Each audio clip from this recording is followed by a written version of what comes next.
और अभी दोनों बच्चों को सुला लिए हैं कि पिताजी का तबीयत खराब हुआ। और भक्ति का मतलब ये नहीं कि जीवन में कठिनाइयां नहीं आएगी, उनके अंदर बहुत अहंकार था। तो सासंग जी बड़े प्रेम और सत्कार से बोलिएगा। धन्यवाद जी। कैसे हैं आप सब? मालिक सभी को स्वस्थ रखे और अपने चरणों से लगा के रखे, ये अरदास है, प्रार्थना है जी। तो आओ सासंग जी, आज देखिए आज धारा जी का छुट्टी था और अभी दोनों बच्चों को सुला लिए हैं, तो सोचे चलो अभी टाइम मिला है तो थोड़ा सा कुछ आप जी के चरणों में रखें। तो आओ सासंग जी, स्टैंड भी खड़ा कर लिए हैं। जब से स्टैंड आया ना तब से बहुत राहत हो गई मेरे लिए, नहीं तो बड़ा मुश्किल होता था, बस ऐसे हाथ में टांग के मोबाइल में शूट करना बड़ा मुश्किल हो गया था। और थैंक यू, आप लोगों के आशीर्वाद से मिला है ये स्टैंड। सासंग जी बड़े प्रेम से बोलिए धन्यवाद जी। सासंग जी, एक गांव में निरंकारी मिशन के एक परिवार रहते थे और उसी परिवार में एक प्यारा सा बच्चा था, अर्जुन। अर्जुन जो है अपनी फैमिली के साथ संगत जाते, सेवा करते, सिमरन करते, सब कुछ करते, लेकिन उनके मन में एक ही चीज चलता रहता कि सब कोई कहते निरंकार अंग संग है, हर जगह है, लेकिन मुझे दिखाई क्यों नहीं देता है। उनके मन में हमेशा एक चीज चलती रहती, निरंकार है क्या, कहाँ पे है निरंकार। तो और सासंग जी, उनके मन में ना उलझन सी रहती थी, जैसे मन को संतुष्टि नहीं मिलती थी कि संगत में चीज बताई जाती है तो वो है कहाँ, मुझे क्यों नहीं दिखाई देती है। उनके अंदर शांति नहीं थी। तो और सासंग जी, एक दिन वो फिर से अपनी फैमिली के साथ संगत गए, तो वहां पे बाबा हरदेव सिंह जी का विचार चल रहा था। बाबा हरदेव सिंह जी बोले उसमें, निरंकार को पाने के लिए दूर मत जाओ, बाहर मत जाओ, वो तो हमेशा आपके अंदर, हमारे अंदर, सबके अंदर निवास करते हैं, हर जगह हैं। नजर को साफ करो, अगर नजर बदलेगी तो तभी वो निरंकार दिखाई देंगे। तो और सासंग जी, ये चीजें अर्जुन बच्चे के अंदर आ गई कि निरंकार, बाबा जी ने जैसे बोले कि निरंकार को दूर ढूंढने की जरूरत नहीं है। तो ये चीज मन में तो आया, लेकिन फिर भी उनको संतुष्टि नहीं हुआ। तो सासंग जी, कुछ दिनों के बाद जो अर्जुन जी थे, उनके पिताजी का तबीयत खराब हुआ और उसी वजह से नौकरी जो है उनकी छूट गई। और नौकरी छूटने के बाद आर्थिक स्थिति बहुत खराब हो गई उनकी घर की, चाहे वो माया के रूप में हो, हर एक, क्योंकि एक पिता के ऊपर जिम्मेदारी होती है और जब पिता का ही नौकरी छूट जाए तो घर में बहुत प्रॉब्लम आ जाती है, हर चीज तकलीफों से गुजरना पड़ता है, हर एक चीजों से। तो उनके पिताजी का नौकरी जो है छूट गई। तो अर्जुन बच्चे के अंदर यही चीज आया, मैं तो इतना भक्ति करता हूँ, इतना सिमरन करता हूँ, इतना संगत करता हूँ, फिर मेरे साथ ऐसा क्यों हुआ, मेरे पिताजी की नौकरी क्यों छूटी, या फिर मेरे पिताजी बीमार क्यों पड़े। मैं तो इतना परमपिता परमात्मा का भक्ति करता हूँ। तो ये चीज उनके मन में आ गया और वो ऐसे सोच के संगत जाना बंद कर दिए। उसके बाद में कुछ दिनों बाद उनकी माताजी बोली, बेटा आप संगत क्यों नहीं जाते हो।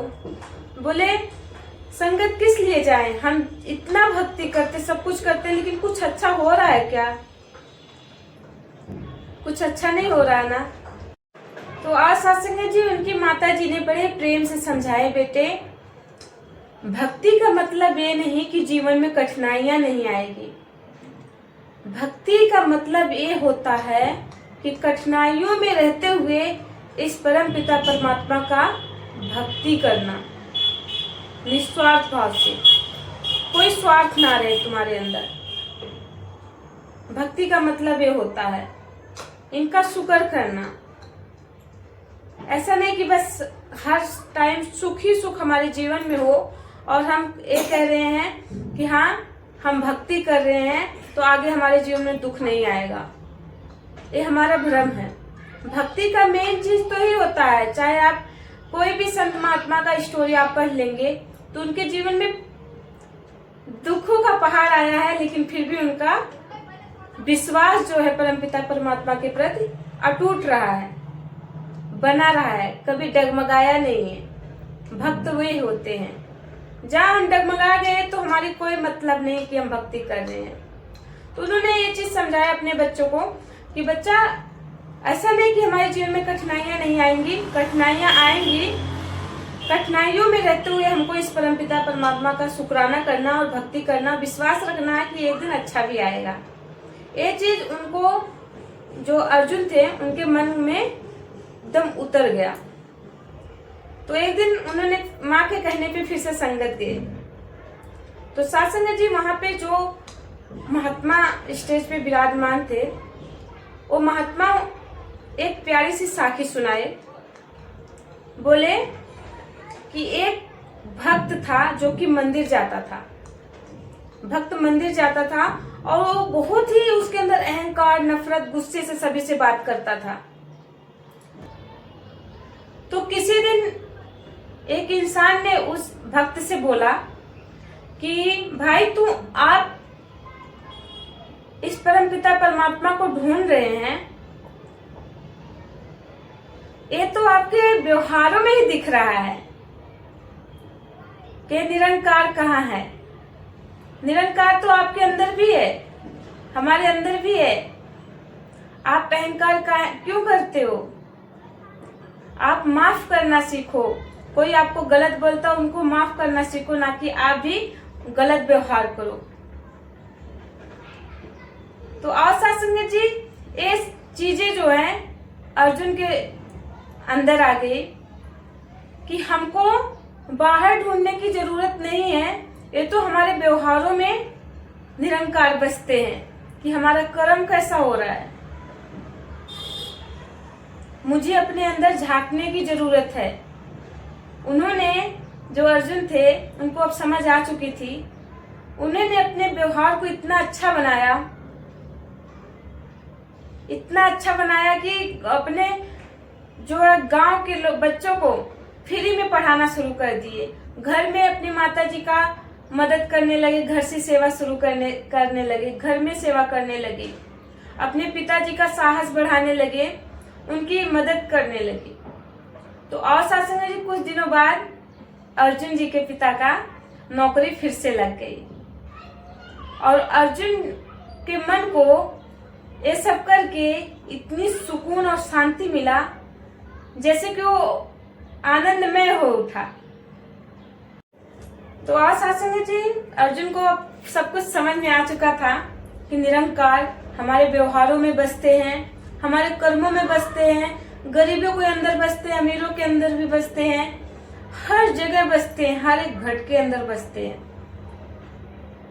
तो आज सत्संग जी उनको ये समझ में आ चुका था कि बाबा जी जो कहते थे कि नजर बदलोगे तो नजारे बदलेंगे, ये चीज उनको समझ में आ चुका था।